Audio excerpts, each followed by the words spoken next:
Okay, good evening, ladies and gentlemen, and welcome to the 53rd Maudsley Debate here at the Institute of Psychiatry, Psychology and Neuroscience. I'm James McCabe. I'm the director of the Maudsley Debates, and the debates have been going for 15 years now. As I said, this is our 53rd. And we try to pick topics that are controversial and that are of relevance to mental health. And this particular topic is something that I've been grappling with. That's what I suppose one of the reasons why I thought it would be a good topic is because I'm genuinely unsure as to where I stand on this. Because of course we all agree that smoking is bad for us and that we shouldn't be encouraging people to smoke. And as doctors, we have a duty to promote healthy behaviours and discourage unhealthy ones. But at the same time, as doctors and as a psychiatrist, I feel I also have a duty to treat people in the least restrictive manner possible. And so when there's as has happened here, the hospital has imposed a ban on smoking. It means that I have to treat my patients in a situation where they're not allowed to smoke, and it takes away their autonomy to be able to make that decision for themselves. So that's why we had this debate, and in fact, it certainly seems to have had some resonance already, and already had some impact in the medical literature, at least.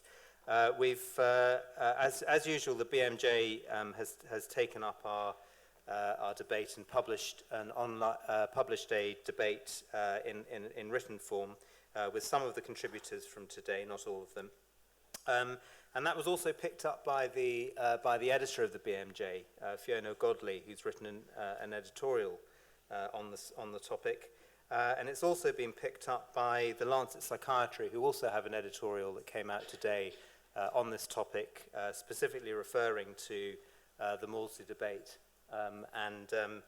So this debate has, and these debates generally have an impact, certainly outside these four walls. And the previous debate, the last one, which some of you might remember, got quite heated and generated quite a few column inches not just in the medical press, but in the general press and the Guardian particularly. To that end, to try and spread this debate far and wide, we this time and also last time are presenting it as a live streamed podcast, if that's the word, on YouTube. So there's a URL that you have to go to for that, which we've been tweeting from the Maudsley Debates at Maudsley Debates account. It's a bit of a mouthful, so I'm not going to try and read it out. But hopefully, if you've been following our feed, you may be listening to us now on YouTube live streaming. And we are also the debate will still be, if you follow that same URL, you'll be able to look at the debate afterwards and watch it afterwards, and it'll be a recorded version. And you can also look at or listen to all of the previous debates on our website just by Googling Maudsley Debates. So this is where we're kind of going into new territory here. Traditionally, we've done the votes by a show of hands. Today, for the first time, I hope, if it doesn't go wrong, we're going to do it electronically using keypads, which you should find in front of you if you're here in the Wolfson Lecture Theatre. If you're listening online, we've thought of you as well, because there is a website that you can go to actually register your vote online. So the website to go to is ra.ombea.com. That's ra.ombea.com. And if you log on to that, you'll see a screen that looks like this, which says enter session ID here. So the session ID that you need to enter, if you're listening online, is 203507. That's 203507. So if you're listening to us online, if you enter that into there, you should then be presented with some questions, which might not make any sense to you now, but they will do in a second. So also, anyone who's listening either from within this room or from outside, please do send in comments and questions on Twitter using the hashtag Maudsley Debates, all one word with an S on the end. And we will take some of those debates, some of those questions, and put them to the panel if they're relevant. So I have to do some housekeeping. So there are some very sensitive fire alarms in here, just calling all smokers. So if the fire alarm does go off, then you should go to the fire exits, which are located at the front and back of the auditorium, marked by a green fire exit sign. And outside you'll find marshals who will direct you to the meeting point, which is outside the front of the building. I also would like to ask people to please not take photographs during the debate this evening. We are filming the debate, obviously, for this live stream. One of the participants has asked not to appear in that film, so she is going to be out of shot, out of the frame, and we'd like you to respect everyone's privacy, really, by not taking any photographs, please. So we're going to now road test this new system with a question related to smoking. And the question is, when did James Bond quit smoking? Was it in 1969, 1989, or was it in 2002? And we're looking for the last time that James Bond was seen smoking on screen. So we're not talking about the books, we're talking about the films. Was it 1969, 1989, or 2002? So if you think it was 1969, you can press 1 on your keypad. If you think it was 1989, press 2. And if you think it was 2002, then you press 3. And those who are doing this online, this is your time to vote online as well.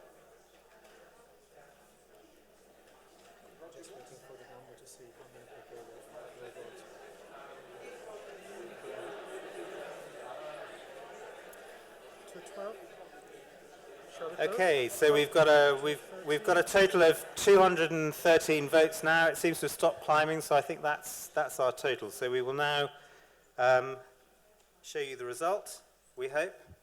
This is where our hearts are in our mouths. Here we go. Wow. That's I'm actually very impressed by your knowledge of the canon of James Bond, because I wasn't expecting people to get this, but yes, that is the correct answer.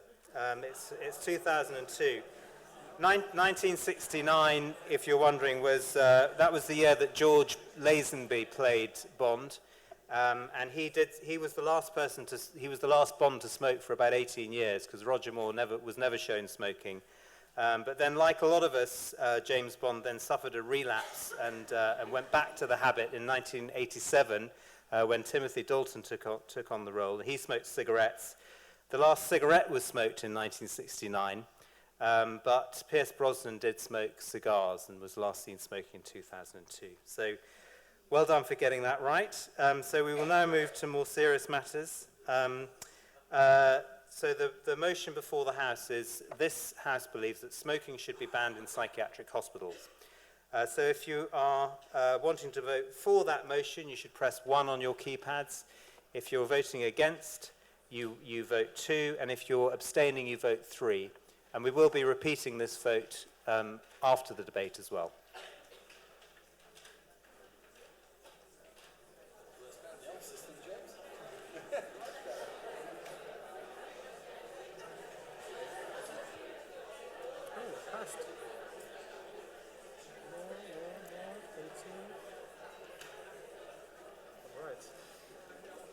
Okay, so, it's still climbing.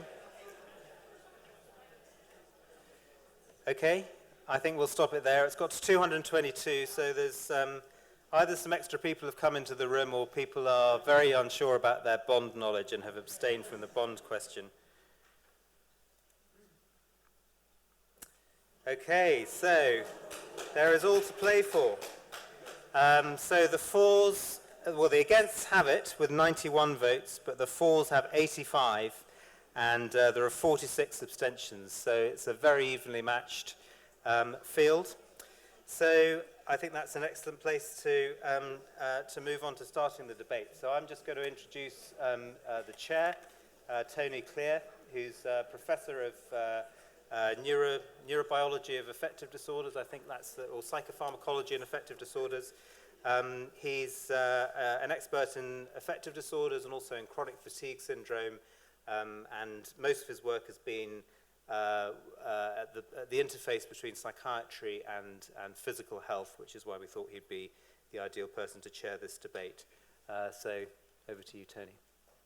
Thank you, James, and welcome everybody to what I hope is going to be a very interesting and exciting debate. So I'm going to start by introducing the four speakers today. The two speakers who are proposing the motion. The first speaker is Professor Simon Wessely. Now, those of you who are from the Institute will need no introduction for Professor Wessely, but for those of you, actually no one needs an introduction because he's always in the media at the moment. But Simon is one of the most preeminent psychiatrists of his generation, Professor of Psychological Medicine. Yeah, very subtle, very subtle, very subtle. Professor of Psychological Medicine, President of the Royal College of Psychiatrists, and of course, you'll know that in 2012 he was awarded a knighthood for his service to the military, psychiatry, and psychological medicine. Our second speaker is Deborah Arnott, who is Chief Executive of Action on Smoking and Health, known as ASH, and this is the organisation set up by the Royal College of Physicians in 1971 to campaign for government policies to reduce smoking prevalence. ASH works closely with the academic community to develop the evidence base for tobacco policy interventions. Deborah is also an honorary fellow of the Royal College of Physicians and a member of the RCP's Tobacco Advisory Group, and she has declared herself an ex-smoker. We have two speakers against the motion. The first speaker is Chris Snowdon, who is Director of Lifestyle Economics at the Institute of Economic Affairs. He writes for Spectator Health, City AM, and Spiked, and is the author of Velvet Glove Iron Fist, A History of Anti-Smoking, and The Art of Suppression, Pleasure, Panic, and Prohibition since 1800. And our second speaker against the motion is S. S writes under the pseudonym @sectioned_ and is very keen to remember the underscore because otherwise you'll be reading about a nightclub in Huddersfield. Now, some of you may be looking for that sort of action, but I suspect not in this context. She tweets on mental health topics, including inpatient and community care and media representation of mental ill health, as well as hashtags such as pill shaming and head clutcher. Her blog, sectioneduk.wordpress.com, was shortlisted for Mind Media Awards in 2014 and 2015, and she is a contributor to Penguin's 2015 anthology, Dear Stranger. So, each speaker is going to speak for 6 minutes in the first instance. I'm going to keep a very tight schedule. We have this horn to remind people when their time is up, and I shan't hesitate to use it with my bond action if need be. I don't need to keep pressing that, even better. This is a debate, and we do like a good argument. We're an academic institution, and in fact, we spend most of our time arguing, as far as I can make it out. I would ask the speakers and the audience, when they get involved later, to keep to the point. The point is about smoking. People obviously have very strong views about many issues. We want to really try and keep this debate on the issue at hand, which is smoking. No personal attacks on individuals, and remain respectful of people at all times. But I also want to encourage people to express their views as they have them. I'd also ask for the speakers to declare any conflicts of interest they feel would be of importance for the audience to understand. So without any further ado, I shall ask our first speaker, Professor Wessely, for his 6-minute talk. Okay. I like all this electronic stuff. It's good, isn't it? I haven't started yet. Don't worry. Yeah, please. Okay. Okay. Started for 10. Anyone recognise this? Anyone know the film? No one at all? Really? Okay. This is The Exorcist, 1974. I'm sure you don't even remember this scene because compared to everything else that happened in the film, many other things to go over. But this is the neurologist talking to the mother, or the patient, in fact, and it's just lit up halfway through. completely normal, nobody even noticed it. And I think the whole point of this debate is to think that things can change. Things that were acceptable once may not be acceptable anymore. Life moves on. Okay, now this is the 53rd debate, as you've heard, and many of them have been pretty fast and furious, and certainly the last one was particularly furious, as all of those who there will remember, as I was. But I think this is going to be very different, because this is not a debate about opposites. It's not about right or wrong. It's not about good or evil. Much of what we will say will be agreed by all of us. Our opponents will not deny that smoking is bad for you, nor that it plays a large part in the ill health, physical and otherwise, and premature mortality of those with mental disorders. But equally, I and Deborah and I do not deny that people are free to make their own decisions about their health, even when they're bad ones, and that right applies just as much to those with mental health problems as those without. These are not mutually opposing things, and this is going to be an argument that you are going to have to actually think about before you make your choice. There is no right or wrong answer to this debate. I've often found myself on the same platform of Chris for many times, in arguments about nanny states and public health, etc. Not this time, but as I say, we are talking about trying to get perhaps the least bad alternative. So why then am I supporting the motion? Let's start with the key facts. We know that smoking kills, and we know that in particular it kills those with mental health problems. It is beyond doubt that those with mental health problems are far more likely to smoke than the general population, between 2 to 3.5 times in most of the studies. We know that 1/3 of tobacco products are sold to those with mental health problems. And we know that smoking is the largest single contributor to the sad fact, including research done at this particular institution, that patients with major mental health problems have an average life expectancy that is between 8 to 18 years shorter than those without. Indeed, last week, the largest study of its kind of schizophrenia was published in America of over 1 million people with schizophrenia and follow-up, and it showed that they had a 3.5 times increase in mortality. The biggest causes were lung cancer, heart disease, chronic obstructive pulmonary disease, and respiratory diseases like pneumonia. All of these, each of those categories killed more people than suicide, and each one is clearly and unequivocally related to smoking. We know that amongst those with mental health problems, smoking is associated with worse mental health. Now, that might not be cause and effect, but we also know that when people stop smoking, there is a positive improvement in their mental health and well-being. Not a dramatic change, I'll be the first to agree to that, but it's on a par with the effect of antidepressants. In other words, it is worthwhile having. And we also know that those who have mental health problems are just as keen as those who haven't to stop. They find it more difficult, that is true, but they're just as willing to stop as everybody else. So far, I haven't said anything that is controversial, I would suggest, and nor is it controversial when we talk about what to do about it, and about the various smoking cessation programs that should be made available, and even we, Deborah and I, both strongly support e-cigs. That actually is controversial for reasons that still baffle me, but that's going to be the next Maudsley debate, but that's not an issue that we are going to take up. But then we finally get to the difficult bit on smoking bans. Now, when the indoor smoking ban was introduced in 2007, there were many arguments raised as to why this should not include mental health settings. And Deborah, and I'm sure Chris as well, will talk about some of the legal framework behind that.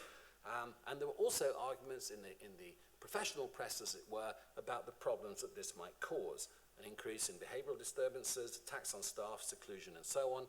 And of course, the moral objections, the position of those who are unable to go elsewhere to exercise their right to smoke. A right that, of course, has not been withdrawn by virtue of mental illness or indeed detention under the Mental Health Act. I have to be honest, and I think I actually wrote something at that time, which I hope Chris hasn't found, but I think I did, that I wasn't in favour of this, mainly for the more pragmatic reasons that have just been said.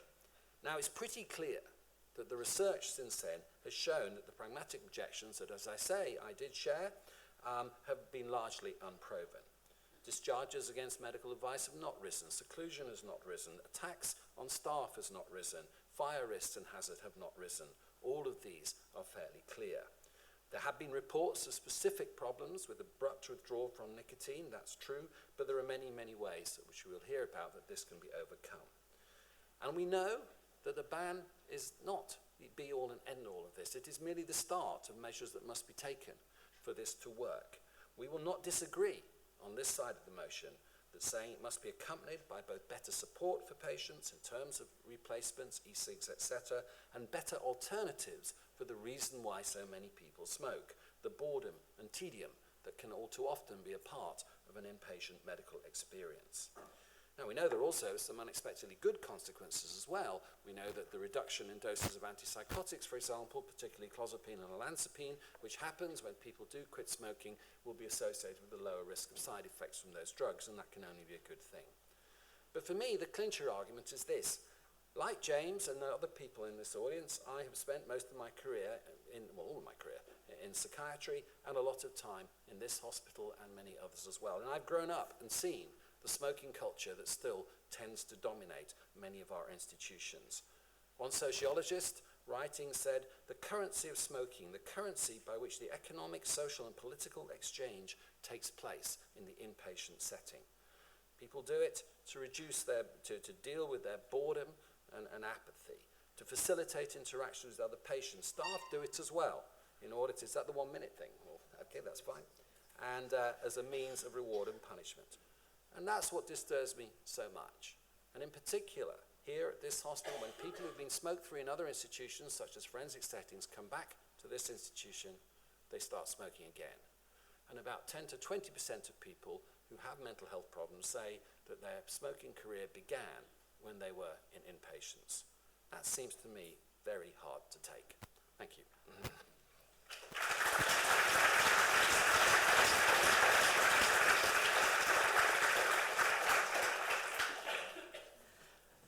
Thank you, Simon. Next to Chris.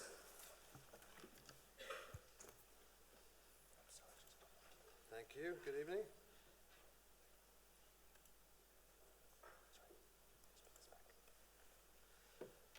Thanks, yes. I work at the Institute of Economic Affairs, which has been known to get donations from tobacco companies over the years, so if you consider that a conflicting interest, there's your disclaimer.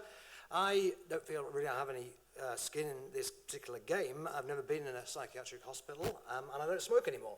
But I did used to smoke quite prolifically, and it's because of that that I know how enjoyable it is, how difficult it is to give up, and what a comfort it can be. The blunt truth is that giving up smoking makes you extremely miserable for quite some time. It makes you miserable if you're fully committed to giving up smoking, makes you miserable if you're fully prepared for giving up smoking. Being forced to give up smoking, and I should be clear, because I don't think either the motion or Simon have yet made it clear, if you're new to this, the smoking has been banned in psychiatric hospitals for the last 7 or 8 years. We're talking now about banning smoking outdoors in psychiatric hospitals, which means, in effect, forcing people to give up smoking entirely. Forcing people to quit when they're not expecting it by somebody else must be a lot worse than giving up when you're prepared for it. Being forced to quit when you've been taken from your home and are put in unfamiliar new surroundings with total strangers must be extremely difficult. And forcing somebody through all of that when they are suffering from a serious mental illness and are at their lowest point in their lives is, I will argue, vindictive and inhumane. Why should they be put through with this? According to the proposition, it is simply because smoking is bad for their health. Smokers, as we hear, live shorter lives on average than non-smokers. But this, of course, is true of all smokers. There is no particular reason to pick on people with mental health problems. I think the real reason we're talking about picking on these people is very simple, because they can. Because they are easy targets. I think the medical establishment, or a large part of it, would happily ban us all from smoking if they could, but that prize is not yet in reach, and so they've turned their attention to those who are already under total government control.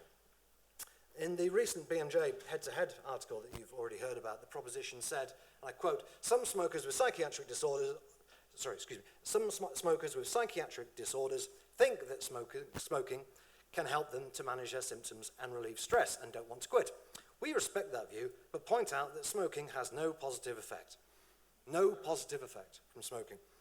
This obviously not only contradicts the views of thousands of mental health patients who say the opposite, but also the 1 billion or so smokers around the world who keep buying a product that apparently has no benefits at all for them. More to the point, it actually goes against the evidence that they cite in the article for that particular claim, which is a report from the Royal College of Physicians from 2013, which actually says explicitly that nicotine can relieve symptoms of anxiety, depression, schizophrenia, and ADHD.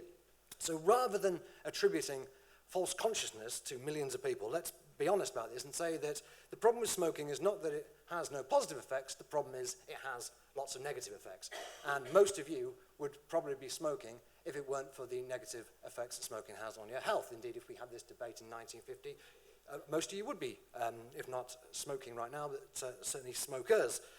And so it is a trade-off. You've made a trade-off.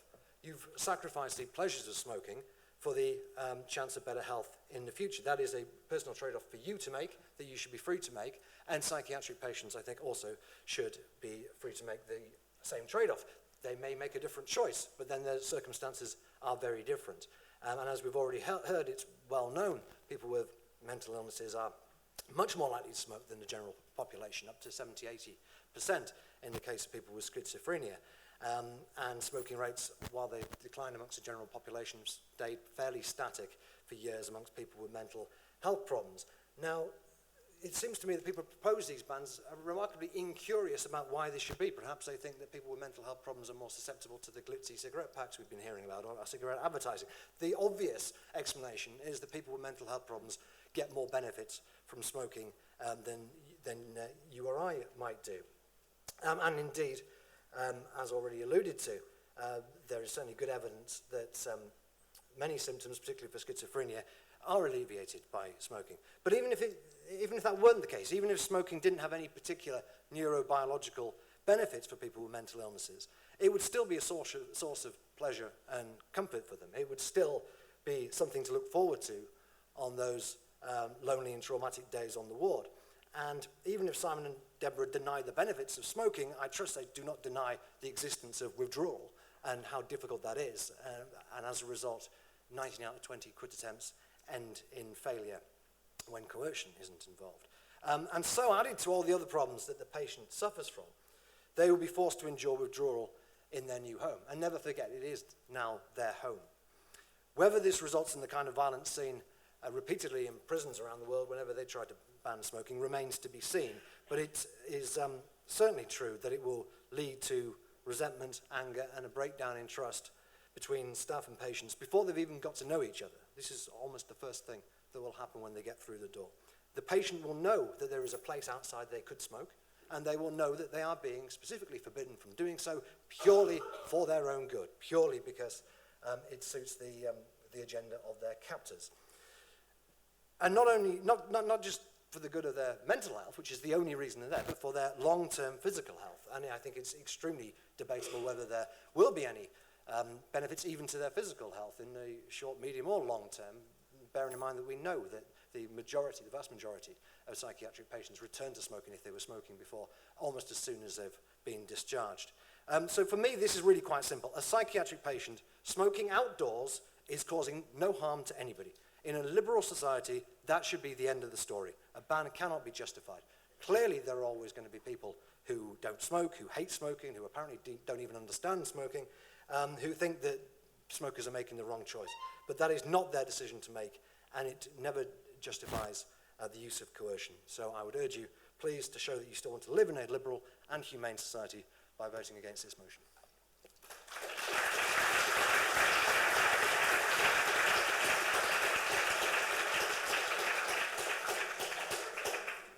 Many thanks. So next I'd like to ask Deborah Arnott to speak.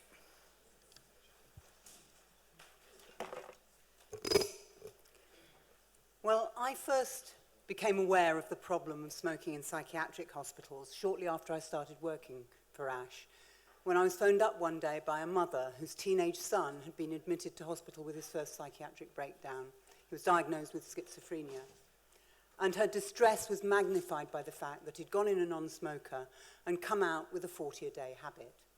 And when she tried to raise this with his doctors and nurses, they weren't interested. It wasn't a priority. I remember at the time ringing my brother up, who's a psychiatrist, and raising it with him. And he said to me, yes, this is a really terrible problem. Hospitals are not supporting patients' physical health. They're not, in many cases, supporting their mental health. There's not enough stimulation. Life is boring, as Simon said. Cigarettes are often their only outlet. In fact, for many staff, they're using cigarettes with their patients as a pacifier, and it's unacceptable. He just opened a rehabilitation unit which went smoke-free from day one, because he believed his responsibility was to provide positive and therapeutic settings for his patients to improve their physical as well as their mental health, and that smoking had no place in that. He told me about the benefits, the improvements in physical health, reduced medication, as Simon pointed out, that his patients were sleeping better, they were less stressed. But 10 years on, many psychiatric hospitals are still wreathed in tobacco smoke. And make no mistake, that's not just outdoors, that's indoors as well. They're still supporting smoking, not quitting. Smoking is still being used with patients as a pacifier. And this will only change if psychiatric hospitals follow NICE guidance and go smoke-free, not just indoors, but outdoors as well. I accept, as Simon said, it's not black and white. And as Chris says, effectively we're forcing patients to quit, certainly patients who are sectioned. That's not illegal. The appeal court ruled in the case of Rampton in 2008 that smoking is not a fundamental human right. However, is it morally justified? And I think that's a really important question. Now, the legislation which was introduced in psychiatric hospitals in 2008, by allowing smoking outside, led to an unhelpful focus on supporting smoking. The pattern is that staff give service users smoking breaks on average every couple of hours. But for people who are very heavily addicted, as many patients with serious mental illness are, that actually just forces them and subjects them to nicotine withdrawal many times a day. And overnight, it's even worse. That's why their sleeping's affected. It exacerbates rather than reduces violence and conflict. South London and the Maudsley Trust, where we are today, adopted the NICE guidance in 2014 after a pilot showed better engagement with therapy, respiratory function, better sleep patterns, reduced cannabis use, and, critically, in contrast to what Chris says, fewer, not more violent incidents linked to smoking. Now, I know some practitioners have genuine misgivings about the feasibility of a smoke-free policy at a time of cuts. But what I would say is that the evidence from the Maudsley is that if you do that, what you do is you free up staff time previously used to facilitate smoking, which amounts to about 3 hours per ward per day. It's better for non-smokers. In fact, non-smokers at the Maudsley are very happy with it. They say, it's now a level playing field. Staff have more time for them, which previously was being used to take smokers outside on smoking breaks. It is the case, as Chris said, that some smokers believe that smoking helps manage symptoms and deal with stress. I'm not denying they believe that, and that actually that's what they experience. But it's not a positive impact of smoking. It's actually the impact, it's the relief from the nicotine cravings caused by addiction. Smokers don't want to die smoking. In fact, 2/3 of the general population, in very similar proportions amongst smokers with serious mental illness, want to quit. And they don't have to die from their addiction. It's not the nicotine that's toxic. It's the delivery mechanism, the smoke, that's deadly. Now, Ash is anti-smoking. We're not anti-smoker. We believe it's essential, if this policy is to work, that smokers get help in dealing with their nicotine cravings. Otherwise, this isn't a therapeutic policy. It's a punitive policy. But that is possible, and that is what happens here at SLAM. Crucially, patients are given NRT within 30 minutes after admission in sufficient quantities to deal with their cravings, because for heavily addicted smokers, it's not enough to stick a nicotine patch on. You need to give combination therapy, enough nicotine to really make a difference. And they're also allowed to use electronic cigarettes, which are much safer than smoking to vapors and those around them, as they deliver nicotine without the toxic smoke. Now, vaping is very popular. Our most recent research from the last year shows there are about 2.6 million users in the UK, of whom 40% have quit smoking altogether. Yet vaping's banned in many hospitals, and I really don't understand why that is, and it's certainly, as far as Ash is concerned, not acceptable. I'd like to end where I started, with the mother whose son took up smoking when he was first admitted to hospital. That's still happening today. Simon said 10 to 20% of patients I think the audit at the Maudsley showed something like 1 in 4 patients say they first took up smoking on their admission to hospital. Now let's compare that with something else. MRSA. If you're admitted to hospital today, it's taken very seriously. It's screened and treated. Yet smoking kills 100,000 people in the UK each year, compared to less than 1,000 deaths linked to MRSA. Yet smoking is not just accepted, but facilitated. Recently I was told about a young man in psychiatric intensive care who lost his temper on just this point. He said, "You've known about the risks of smoking and cancer for over 60 years, and yet you still carried on buying cigarettes for us and helping us to smoke." He's right to be angry. That can no longer be condoned.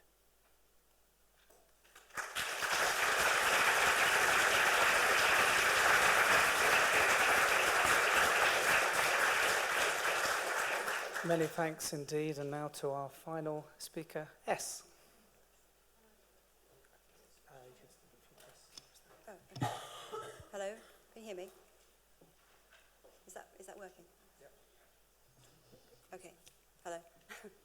So I haven't spoken in public before, so I'm not going to be as polished as the others, and I've got about 100 points that I want to make.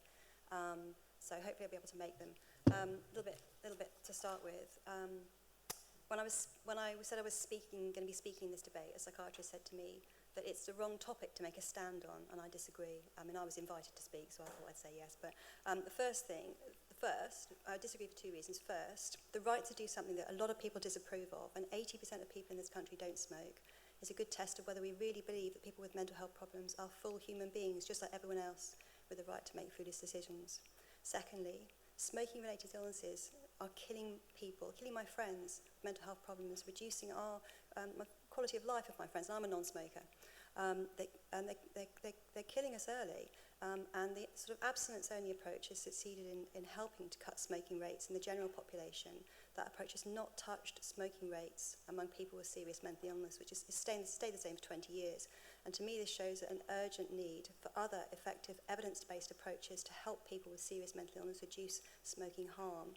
And the smoking ban highlights smoking ban for psychiatric detainees highlights both issues. First, that people with mental health problems are not considered full human beings with rights like everyone else. And second, that something must be done, let's do something. Or in the case of psychiatric detainees, they're locked up, let's ban them, has been allowed to take over instead of researching what really helps us to reduce or stop smoking harm. So I've got 4 areas where I wanted to touch on, which I will briefly. The first is evidence. Does temporary enforced abstinence, and bear in mind that the average length of an acute hospital stay has now gone down to it's under 30 days. Does temporary enforced abstinence work as a measure to reduce or stop smoking in a sustainable way? And the answer is no, people will not light up afterwards. Ethics. Should mental health doctors be imposing lifestyle changes on people detained because they're in a mental health crisis? And the answer is no. Do people with, and the next point is law, do people with mental health problems lose all human rights when detained in psychiatric wards? And again, the answer is no. Doctors, mental health services typically overstep the mark. I think it's a carte blanche to do whatever they like when someone's sectioned. And 4, social change. Is society moving towards fewer rights for people with mental health problems? No. So let me see what I can get through on that. So the first point is on evidence. And I think this focusing on a ban gives people the impression that they're doing something when really they're not. What needs to happen is we need to look at look at what helps people with mental health problems to successfully reduce smoking harm. And I've seen a lot of people use vaping very successfully. I find that really exciting. But all sorts of things, because the general population measures have not worked for us. And for me, this is a real crisis, that meet people who, my friends are dying early. They're unhealthy, and I want them to be helped to reduce smoking harm that's done to them. But people aren't doing any research, and mental health charities aren't standing up and saying, we're going to do anything about this. No one seems to be researching it as to what actually really does help us to reduce smoking harm. So whisking along, should it be banned? Should mental health doctors be imposing lifestyle changes on people detained? I think the only reason that the ban is being introduced is because we can. You're locked up, you don't have a choice. We're going to make you non-smoker. And clearly a ban alone is insufficient. Wards need to be made better, not worse. Now, I was detained in a psychiatric hospital in 2011.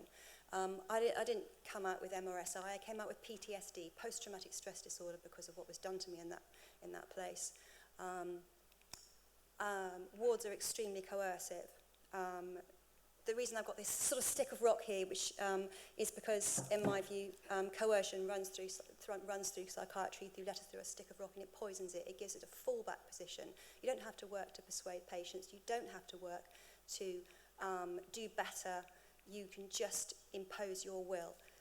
I was forcibly medicated, and if you're not aware of what that is, it means I'd be sitting in my bed space and I'd look up, I hear a noise, there'd be 6 people there wearing blue latex gloves, and they would pin me down, 1 for each limb, 1 for my head, and 1 overseeing. They'd kneel on me, they'd strip one buttock, wipe it with a string, stick me in the arse, do the same on the other side, and then he'd climb off, coordinating with each other, walk off and go and do that, and just leave me there in dirty sheets with my bed out from the wall. That's what a psychiatric ward is like for me. It's not a therapeutic environment. I'm saying make wards better, not worse. All sorts of things that you can do to make wards better. Adding another layer of coercion is not the answer, particularly because in my case, I know that good psychiatric care exists because I've seen it happen for others. I've seen people persuade people who are very poorly persuaded to take medication over the course of a number of weeks, whereas with me I was simply ambushed. Nobody ever had a conversation with me about medication. If you give psychiatry more, if you give mental health services more coercive powers, they'll use them. So I think make wards better, not worse. Mark Brown of Social Spider said that it was also mission creep for mental health doctors to think that they have the right to impose lifestyle changes. A mental health crisis is not the time to impose lifestyle changes on somebody. If you're in there for a mental health problem, you're not there to have somebody tell you that you should make lifestyle changes. I'll move on. Social change. Looking back in time, when the ban was introduced, there were clear reasons for it. The indoor ban was introduced. There were clear reasons for it, but that was also at a time when mental health people with mental health problems had far less say in things. Since then, we've had the Mental Capacity Act, which gives people which gives people much more of a say in their care. We've had the UN Convention on the Rights of Persons with Disabilities. We've had the Mental Health Discrimination Act 2013. We've had the Cheshire West case. We've had the Code of Practice to the Mental Health Act, which for the first time includes a section on human rights, because human rights were not being applied in psychiatric wards, so now it's right at the start of the Code of Practice, saying you have to apply human rights. Like I see you're holding it, so I'm just going to do very quickly. The last point is that point 4 was law. Can it be banned? And the answer is, I think people who are introducing these bans are setting themselves up for lawsuits, because the purpose of a mental health, people are not detained for being smokers. People are sectioned under the Mental Health Act because they are either a danger to themselves or more rarely a danger to others. It is, as Mark Brown says, also mission creep to think that because someone is detained, you can then do what you like to them and impose all sorts of changes. Doctors don't seem to understand that they are given certain powers and they can act within those powers and no further. The Mental Health Act Code of Practice now begins with a section on human rights for that reason. And the Rampton case, which Deborah Arnott refers to, is one that keeps getting trotted out, and it is not decisive, it is not the final word. In the Scottish Court of Session last year, the court decided that something else really important that's on a paste paper over here. The Court of Session decided that the prohibition on smoking and possession of tobacco products by mental health patients was unlawful, and it breached the Article 8 right to respect for home. There has been Article 8 gives you a right to respect for your home and private life, and there's a principle of autonomy. It's unacceptable to ban smoking in your own home. So why should it be lawful to ban smoking in a place which you have been detained in and can't leave? And there's also Article 14, the prohibition on discrimination in the enjoyment of other rights, and a person shouldn't be in a worse position simply because they're detained in psychiatric hospital. So the final sentence is, medicine shouldn't be about imposing a doctor-dictated fix, especially an unevidenced one, but instead on helping people to find solutions that work in our lives.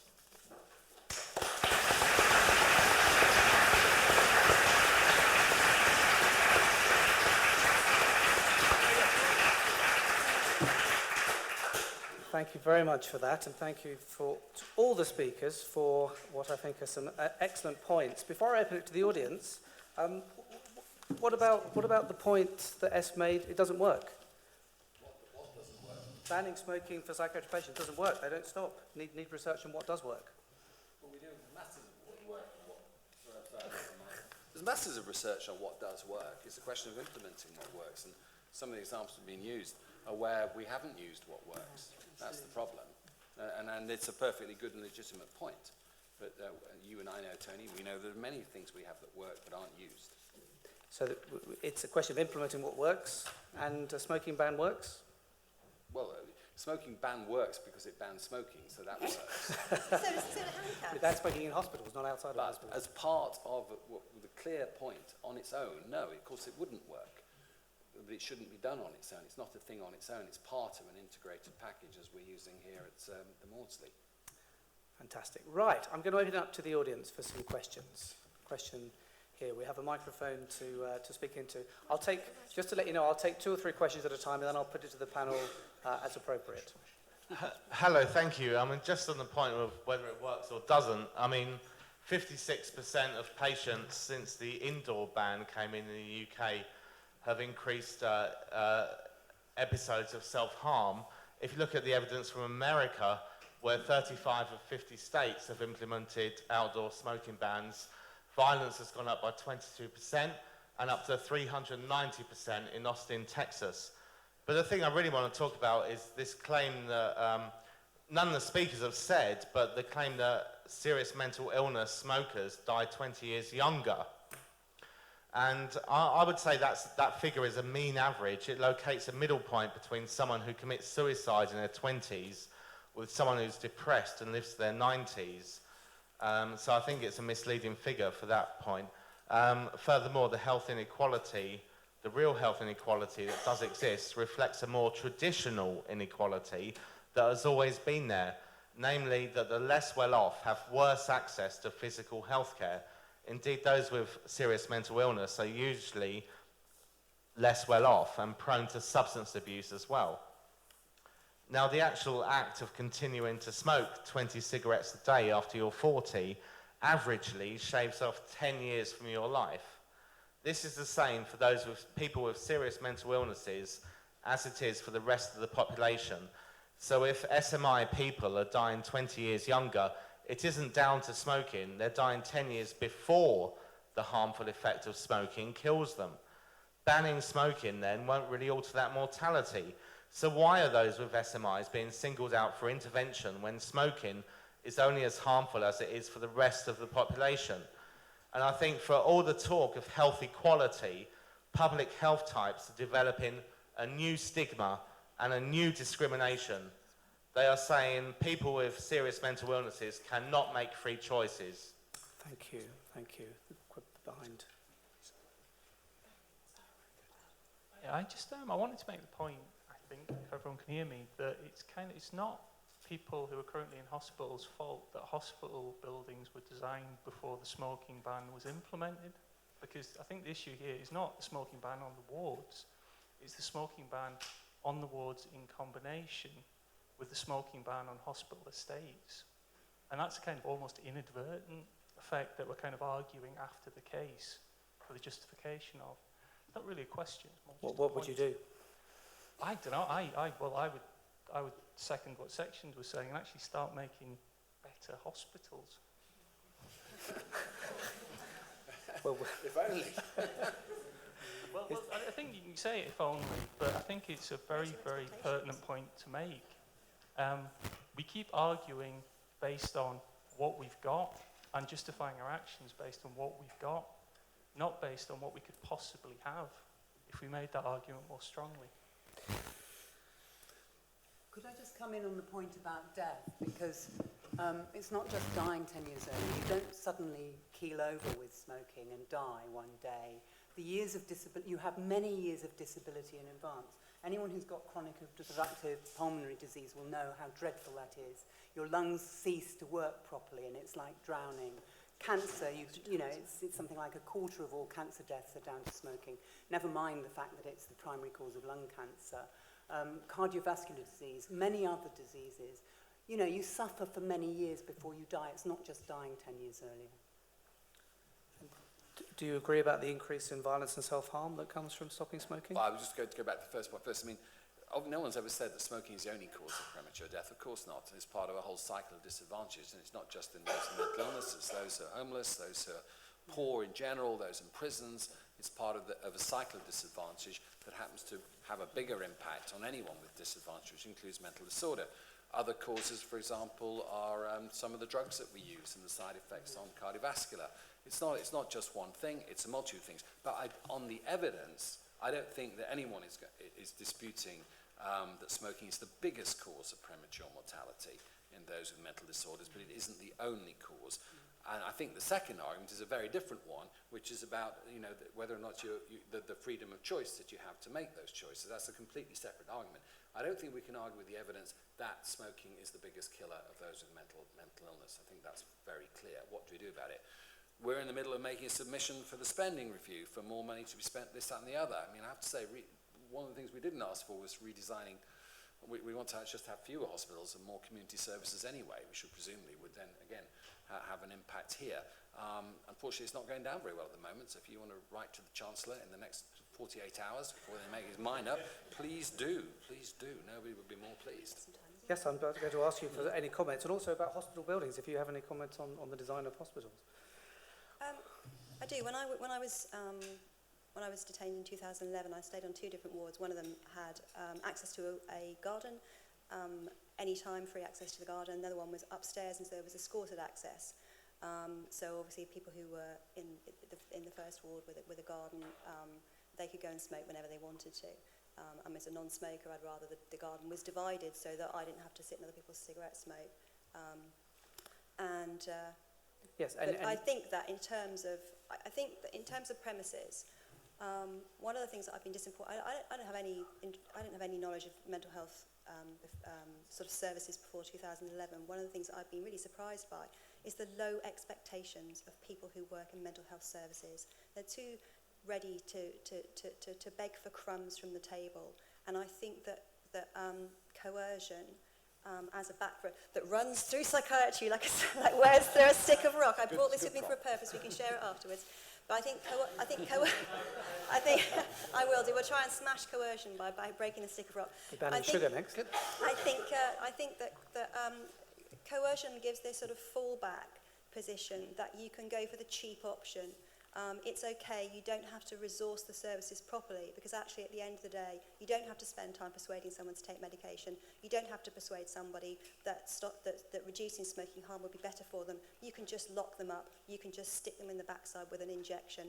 And that is something that really corrupts psychiatry. I have a second point, which is about evidence. Now, I saw, on the 16th of October, I saw the Cochrane collaboration. They were tweeting something about a new protocol that had come out. And I've been looking, the reason I got interested in this topic was because I've been trying to find for 3 years evidence that temporary enforced abstinence produces better mental or physical health outcomes for people after detention ends. For me, intuitively, it seems that if you put handcuffs on someone, they're going to stop smoking. You take the handcuffs off, they're going to start smoking.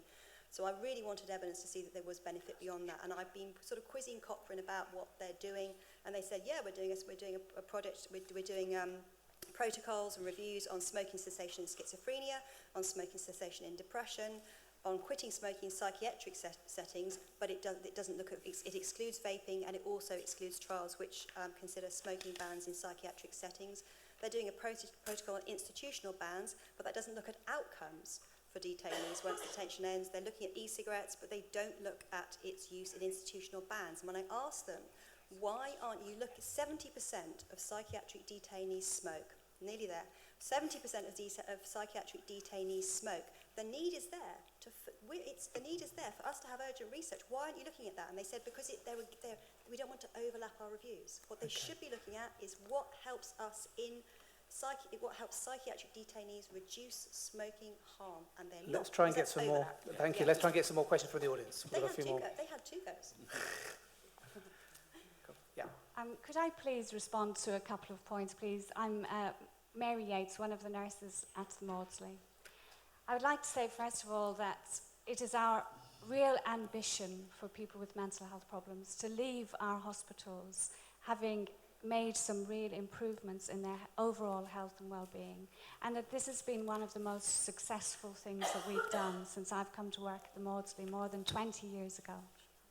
I would first of all like to say that I have great ambition for people with mental health problems to live well for longer, and the best way that we can do that is by supporting them to cut down and to quit smoking in a very carefully managed and therapeutic way.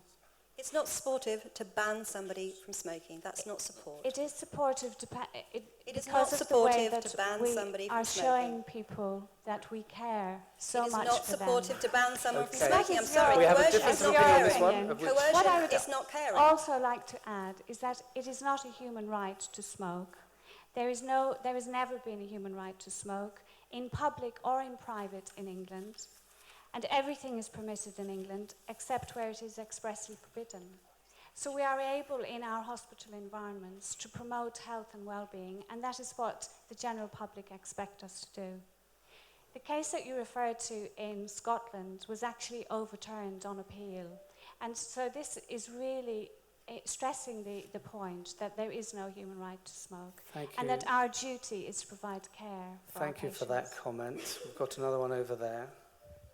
I've had the wonderful misfortune to stay on the Sutherland and Maudsley's Apocalypse Hotels on 2 occasions.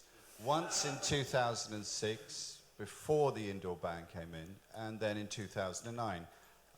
It was very nice, the food was great, the accommodation was good, but I didn't want to be there. For some reason, they were very jealous about keeping me for a month. In 2006, the attitude towards smoking was very relaxed. We were allowed to keep our own lighters, and the smoking room was a social space for the patients. It was the only thing of the outside world that remained human. However, in 2009, the indoor ban came in, and what that did is it made us slightly deviant and intent on making sure that we would smoke in our rooms and that we would smoke outside, and we would always have a lighter on our possession, whether they were confiscated or not, leading to us going into the office and taking the lighters where we knew they were. One of my colleagues went as far as covering his whole room in open bottles of perfume so that the staff could not smell him smoking. Now, the issues you raised, Deborah, about management, those have come about because of transporting patients to outdoor spaces, not because, for some strange reason, it's a waste of money on smokers. That's a transitionary thing. When I heard about the ban coming in hospital-wide, for me, it was like, oh, this is very clear. This is the way the business model's going. This is diagnostic inflation. All this will do is increase deviancy and friction between staff and patients.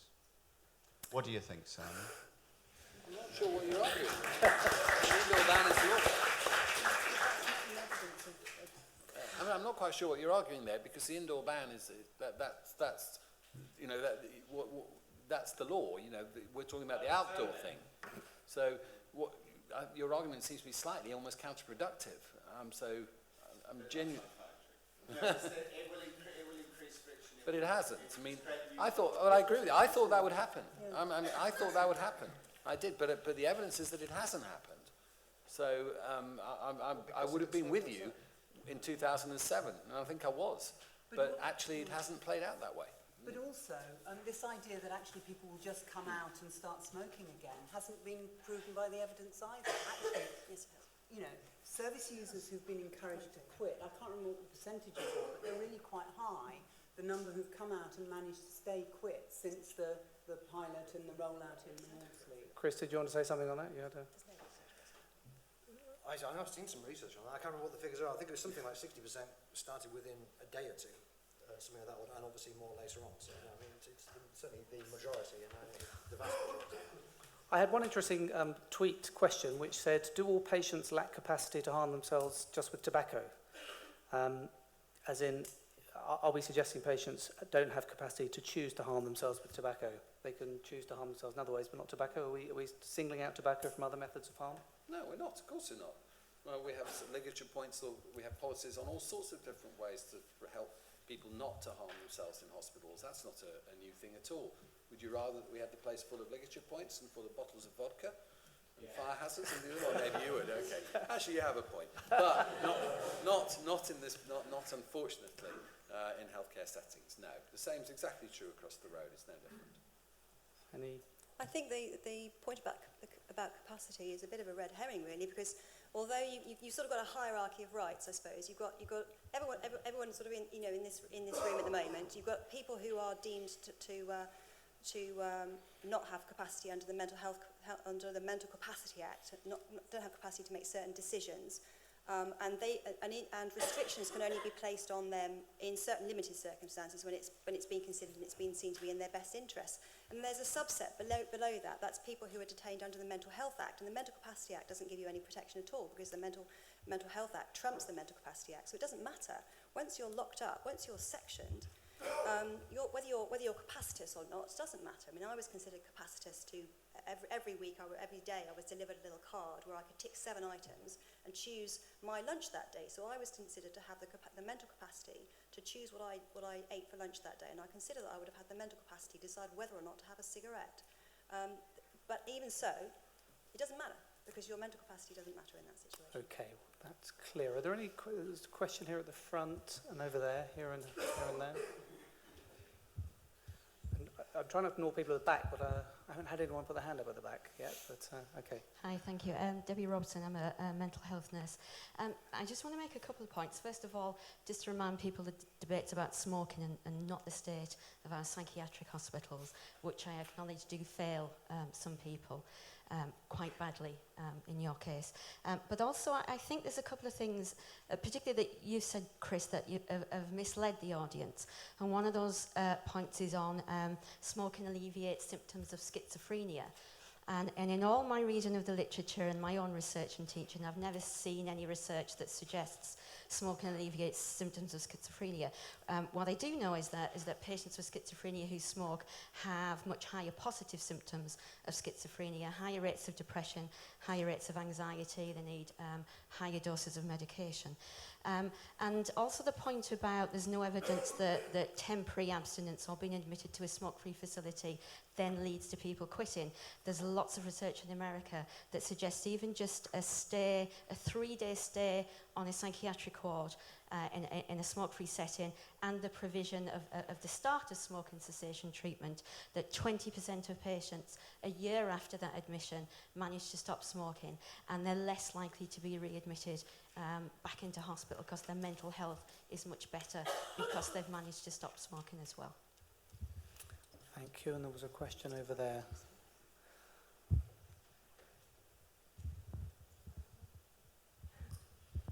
Hello, I'm a psychiatric trainee in a hospital that has not long ago introduced a smoking ban. I just wanted to bring up one of the many really good points made by S about the fact that people are not sectioned to stop them smoking, and so you could have a situation where there is a patient who is informal, who is allowed to go off and smoke when they want, and a patient who is sectioned, and purely because they're sectioned because of a mental health problem, that means that they can't smoke. And to me, that there's a bit of a disparity there in terms of fairness. I was just wondering what the panel thought about that. Any views? Yeah, well, I wasn't misleading anybody at all. I mean, there's a couple of studies I've got in front of me here. I mean, if you want a summary of the evidence in the Royal College of Physicians 2003 report, Smoking Mental Health, you look at chapter 3 of that, you will see them review the evidence on schizophrenia leaving. Symptoms of that, and indeed other experiments, including on animals, that would support why that would be the case. I've got a study here from 1999, a review of the effects of nicotine on schizophrenia antipsychotic medications by Edward R. Lyons, and there are others, so I don't know how anybody can do much reading around this without seeing the evidence on that. What was the other point? Maybe I've forgotten. Well, I mean, nicotine has some beneficial effects on attention. That's known, but it's a short-term effect. And it also, patients with schizophrenia who do withdraw do get slightly worse withdrawal symptoms, but that's another short-term effect as well. And the medium and long-term outcomes are the same when people are withdrawn. So it doesn't have a beneficial effect on symptoms overall. It's a mild stimulant. which has with people. It has a short-term effect. It's a short-term drug. A short-term. It's Yeah, but then temporary in the the brain. main problem you get, the main problem you get with short-term doses is you get withdrawal, and most of the symptoms come from withdrawal. Well, I think that's debatable. I mean, a lot of people would like to claim that there are no, Got the same as indeed report- he did in the got the BMJ, same claim that report there as are you, no Chris. benefits whatsoever from smoking. It's all just relieving the withdrawal symptoms. It's just not true, and they do research. It's an excellent book called, I think it's out of print now, called Smoking the Artificial Passion, which looks at all the evidence on this about 25 years ago. But they've done all sorts of experiments where they give non-smokers nicotine pills, animals, people who don't have withdrawal symptoms because they're not smokers, and they see the different effects. Now, some of them you might say are fairly trivial. Chris, The effects may be to do with concentrating a bit on fairly mundane tasks. Okay, I'm not saying it's a psychedelic drug, but it is a drug, and it does have beneficial effects. If you're going to quote the 2013 report, you've got to quote the conclusions. There's millions of bits in it, and some bits do say exactly what you've said. There's evidence that nicotine is an antidepressant in animals, for example. That's right, yeah. But not so in people. So look at you've got to quote the whole thing in the Well, conclusions. the bit I quoted in my opening remarks was actually from the summary of the main chapter that looks at the evidence. It wasn't in any way cherry-picked, and it explicitly says, I'll read it again, that, with me? Well, he explicitly says, here we go, I quote, nicotine can release symptoms of anxiety, depression, schizophrenia, and ADHD. Okay, look, we're running towards the end. I've got two more questions I wanted to take, one here and one there. Do you want to go first there? And just to Chris's point as well, as a ex-30-day smoker, I would say that the argument around withdrawal symptoms, that is completely, most of the issues with smoking and mood and irritability, I would say, is to do with withdrawal symptoms, and a lot of that actually ends when people stop smoking. So what I found in a lot of my clients, I work as a stop smoking specialist and also with people in mental health institutions, and what I see is, in a lot of cases, is that people's mood actually benefits from stopping smoking after 2 or 3 weeks, especially if their withdrawal is managed, and especially if they're using the right medication and getting the right support. And I was just thinking of, when you were saying that at the beginning, that when you stop smoking, people don't stop smoking basically because they like smoking and smoking provides comfort. And there's a lot of beneficial things about smoking. As an ex-smoker, I would really, really disagree with that. I would say literally within weeks of stopping smoking, my life was better. I found it easy to deal with stress. I found I had less anxiety, and I get anxiety, and I had less anxiety. I would say a lot of those things they're more of a drug addiction issue. And I would say it's similar to saying, why don't we just give people other drugs? Drinking is a comfort, why don't we just let people drink? Heroin's a comfort, why don't we just let people have heroin? I think it's on a par with that, to be honest, as an ex-smoker. Thank you. Last comment from the audience.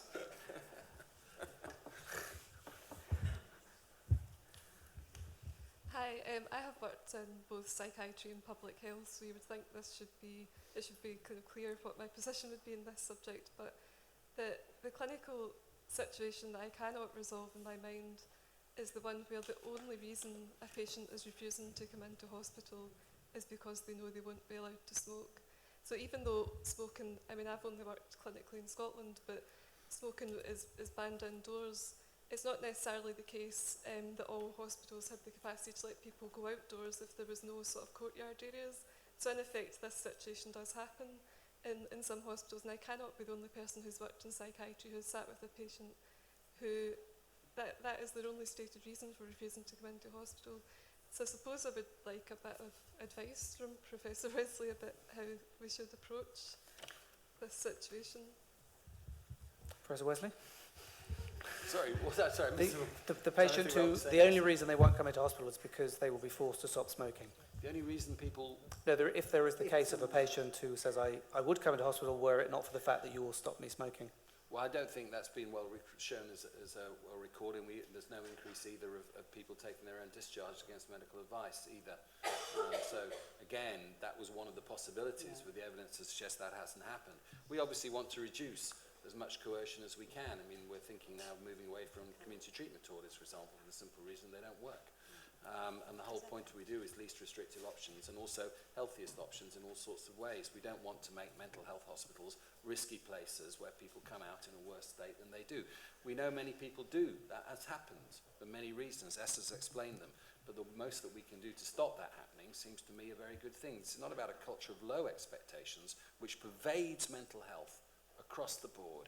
For once, when we try to have higher expectations, this must be a good thing. Okay, and any views from over there before we go to the final statements? Just on your point about, after 2 or 3 weeks, once you've given up, you'll feel wonderful. There's this tendency to confuse the supposed lack of anxiety that some people feel after they've managed to give up smoking. Are these fairly trivial feelings that people feel once they've given up smoking? These are not people with serious mental illnesses. Don't confuse feeling, oh God, I can smell things better. I've got a better taste, isn't it? Isn't life wonderful? This is not the same thing when you're dealing with people with schizophrenia. Right? It's a completely different kettle of fish. And there is a tendency for people to say, actually, you give up smoking, mental health will improve. Not for people with serious mental health illnesses. Okay, so look, I'm going to ask for the final 2 talks. First, Professor Wessely, 2 minutes, strict 2 minutes to wrap up. Okay. Well, it said this would be a balanced debate, and that's exactly what it has been. This is a debate for grown-ups. It's not an easy question at all, and we absolutely agree with that. Chris's arguments are very sound in many respects. They're taking a wider view of politics, government, and public health, and I share that view as well. Indeed, Chris's Twitter handle, which I only found out yesterday, I love, it's fighting for your right to party. and that's great, but this isn't about parties. On this particular issue, that isn't what we're talking about. We're talking about things that are pretty miserable, pretty depressing, pretty unhappy, about lives lost, which shouldn't be lost. So I agree with Chris on most issues, but not on this one. And S, as I said, has made a very impassioned plea about many of the things that are wrong with our mental health service. But she also said, which I don't agree with, is about our low expectations. Well, I do agree with our low expectations, but I don't think we should slip for that any more than she should, and that we should be fighting for higher expectations. And I certainly don't think this is about taking an easy option and saving money. The mere existence of this debate and the emotions it's aroused, clear this is not the easy option. The easy option would have been the status quo, and the cheap option would have been the status quo. This is going to cost money because the ban doesn't, but it's everything else that we have to do here at the Maudsley to support that ban, to make sure that it actually delivers what we want in better health. It is costing money, and actually, for once, this trust is actually paying for it. So finally, I mean, most of my life at the moment is on this issue of paritative esteem and the difference between physical and mental health care. And we sit in the middle of this Cartesian system. We're on the left, the Denmark Hill's there, and there's the hospital there on the right. And most times, those folks on the right get more than we do. And almost every single issue, you name it, they do. In physical health care, they get better of everything than we do. I don't think that's acceptable. It's not acceptable for us to accept some lower standards for what we do and for our patients than is acceptable across the way. And I really, fundamentally, what really gets me going on this particular topic is this, to even contemplate or accept the possibility that life might be less valuable, lived lives, years lived, for those with mental disorders and those without. Because that's what we're talking about here. We're actually finally talking about saving lives, and a lot of lives.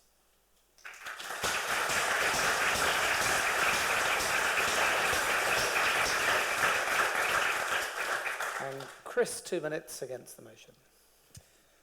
Yes, as I used the phrase awesome mission creep before.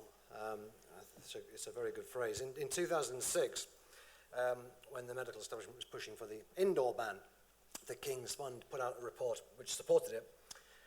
And it said, as an assurance, to those who are concerned that the proposed health bill infringes smokers' rights, it is important to point out that the ban will prohibit only indoor smoking and that patients will still be able to smoke outdoors. How quickly we move on, how quickly these little assurances turn to dust with this constant mission creep, this constant salami tactics, cutting away at people's liberties. But it also said, the choice to smoke or to quit must ultimately be a private decision for the individual. And given that many psychiatric patients are detained compulsorily, it is right that proper consideration is given to the degree of choice that they will be able to exercise. That should be nothing more than an obvious truism. None of the arguments presented today could not equally be made about banning people from smoking in their own cars, in their own homes, on the street, or anywhere. It all comes about saying smoking's very bad for you, you shouldn't be doing it. And if we've got any ability to force you not to do it, then we will seize that. And that's why it's utterly different to the indoor ban, to all sorts of other issues around smoking. It is a choice for the individual whether they have psychiatric problems or not, and it is an abuse of power for medics to use the fact that they have custody over somebody to force them to act against their will, and indeed in most instances against their own interests.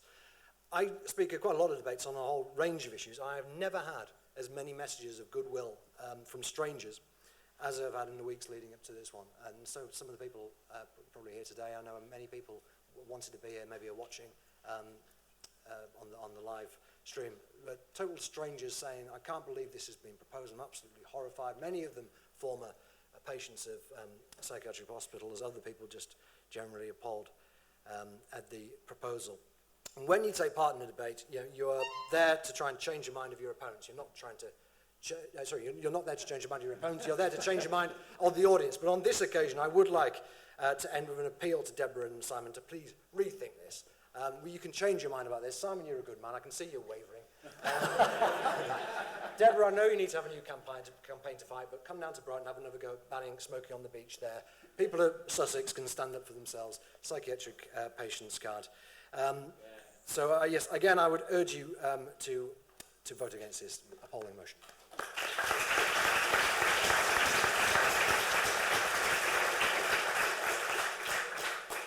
Thank you again to all four speakers. I think that's been an engaging and well-fought debate. Like all good sporting competitions, we do leave everything on the field and we go and have a drink afterwards, and we're going to do that once we've had the vote. I promise, as the referee, I hope I've kept a fair field and not had too many missed offsides. I'll try not to do a Craig Joubert and run off straight away and not talk to anyone afterwards. But over to you, James, for a final vote.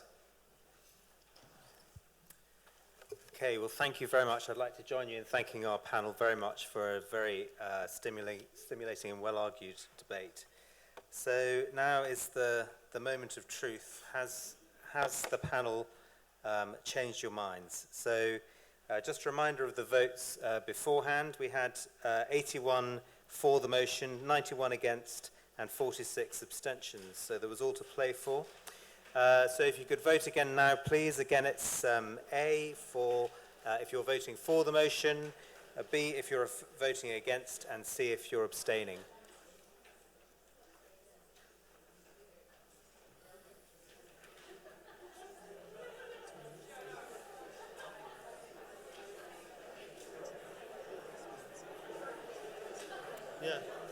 Yeah. It's going up, just one moment. Just wait more. 15, 16,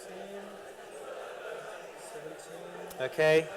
Come on, there were 222 of you before. We've got some shy ones there. 17 then. Okay. Okay, let's have the results. Oh, look at that. I don't think we've ever had in the history of the Maudsley Debates such an astonishingly close result. There's literally one vote in it. And amazingly, there has actually been a change. There's been a swing from against to for. But there was everything. It really was incredibly close. I think I'm going to call that a draw, to be honest.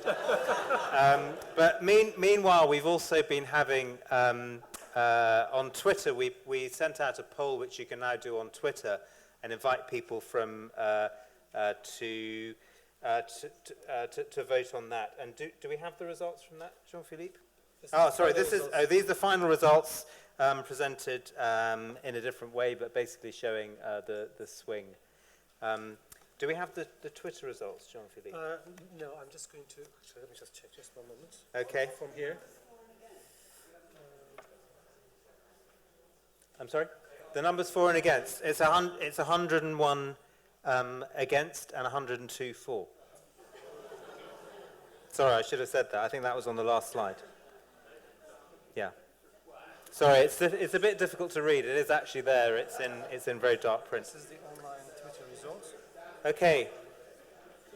So as I said, we've been also having an online Twitter result. And just in the interest of fairness, I'd like to read this one out, because this is a victory for the against side. In fact, it's quite a strong victory for the against side. So on Twitter, there have so far been 205 votes, and 28% have voted for and 72% have voted against. So there's a clear against vote on Twitter. So thank you very much for coming. I would also like to thank a couple of people who've made this debate possible. First of all, Sophie Smart, who works with me and has done a lot of hard work to put this debate together.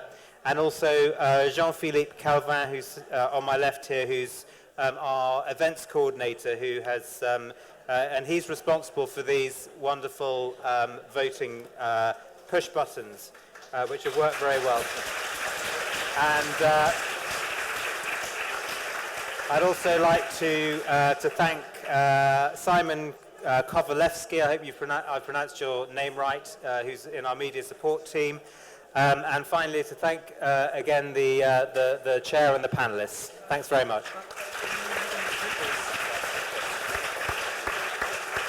Can I also remind you to leave your clickers on the table in front of you and not to take them with you, please. Thanks very much.